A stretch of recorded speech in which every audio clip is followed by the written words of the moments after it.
Kia ora. This is my September wrap-up video of what I read in September plus my ambitions for October. So firstly, I didn't read a ton in September. I read Guardians of the Louvre, which is a graphic novel, but it was a library book, so I returned it. And I read A Dialogue of Two Snails by Federico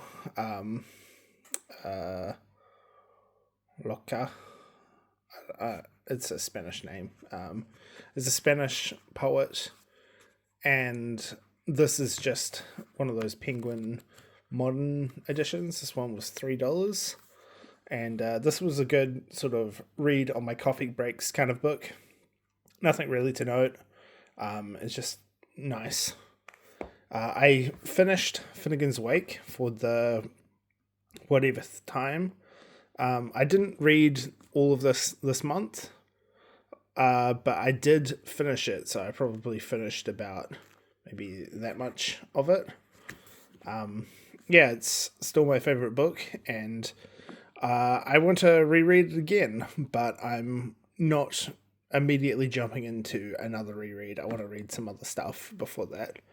Okay, now, what I plan on reading in the next year, in the next month, in this month, okay, no, wait up. I'm getting ahead of myself. I also bought some books and started reading more days at the Murasaki Bookshop, and I got that much through.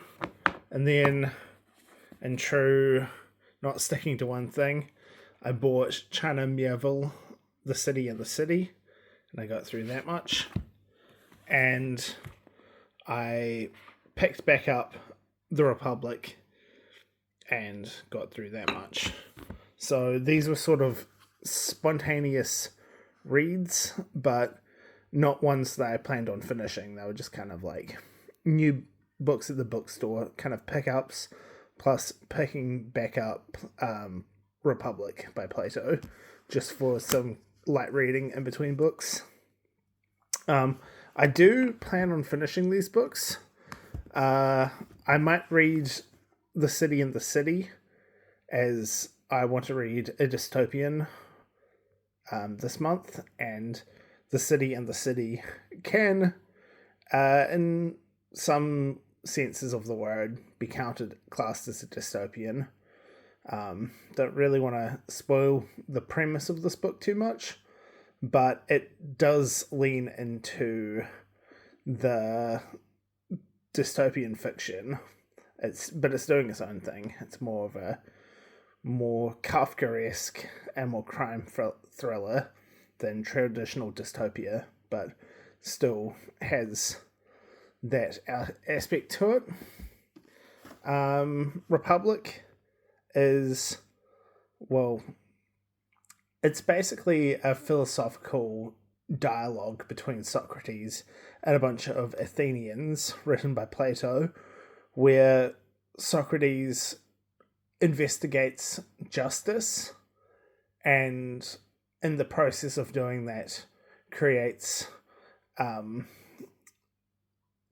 idea for the ideal society, and it also has the allegory of the cave in it. It is an important philosophical text, but I'm treating it more as kind of light reading to chew on in between books.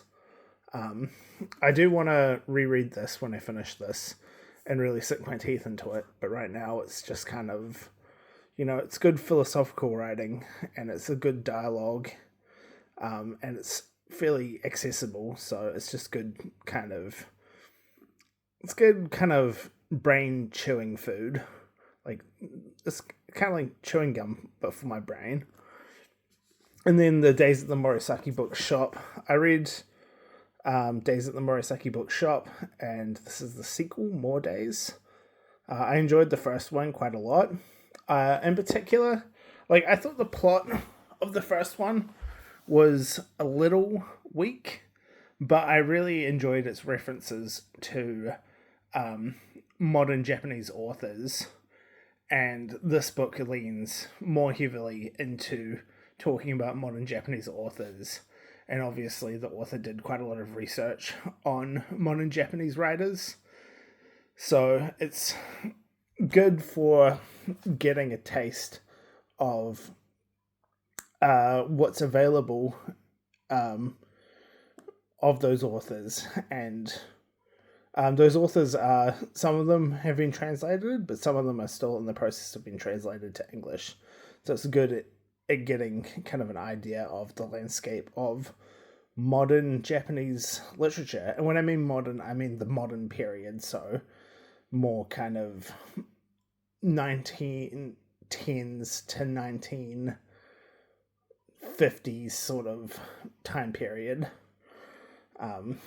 Maybe extend it slightly wider on both ends, but we're not talking about contemporary authors here. So yeah. And then this is a library book that I've gotten out, and I'm about halfway through, and it is a James Joyce biography in a graphic novel format. So yeah, it's really interesting. This book definitely takes the perspective of you already knowing James Joyce's books, in the fact that it provides a lot of details and clues from Joyce's life that feed into his literature, not just purely personal life stuff. So it's, yeah, it definitely, this book is very, very aware of what's prevalent in James Joyce's works, and provides a bit more context for those things, and also where he got some of his specific ideas. A lot of the weird James Joyce things there in like Ulysses and stuff are just taken from his life with some shenanigans he got up to. Yeah, it's good. And I will finish this month, but it's just kind of on the back burner because I am reading The Diaries of Franz Kafka. So this was sort of a spontaneous purchase. I went to the bookstore and this book had just came in stock, and it's a new translation, so this is a new book, and it's very, very good. So basically it's an unbolderized translation of Franz Kafka's diaries, trying to mimic, the translation is trying to mimic how he writes in his diaries, you know, sometimes missing punctuation and unorthodox spelling and like not finishing sentences and stuff like that. Because there is a bolderized version of Franz, in the introduction explains a lot about this, but in Franz Kafka's diaries that were published in the 50s, I think, by the person who was in charge of Franz Kafka's literary estate, he bolderized and he changed a lot of he removed a lot of references to like homosexuality and other parts of Franz Kafka's life that he didn't want as a part of Franz Kafka's image. And in a sense, this version is based on the notebooks and not based on the bolderized published version of the notebooks.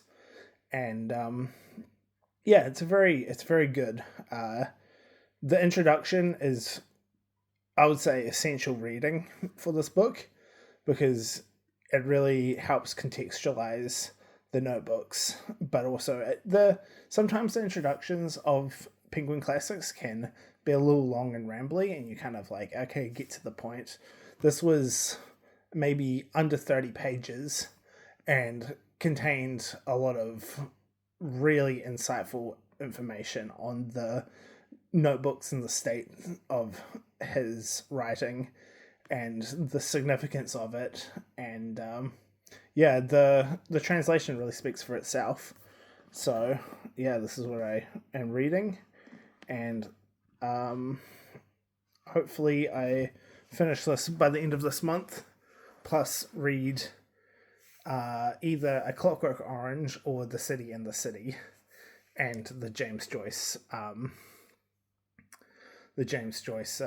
graphic novel. So yeah, that's my September wrap up and aspirations for reading in October.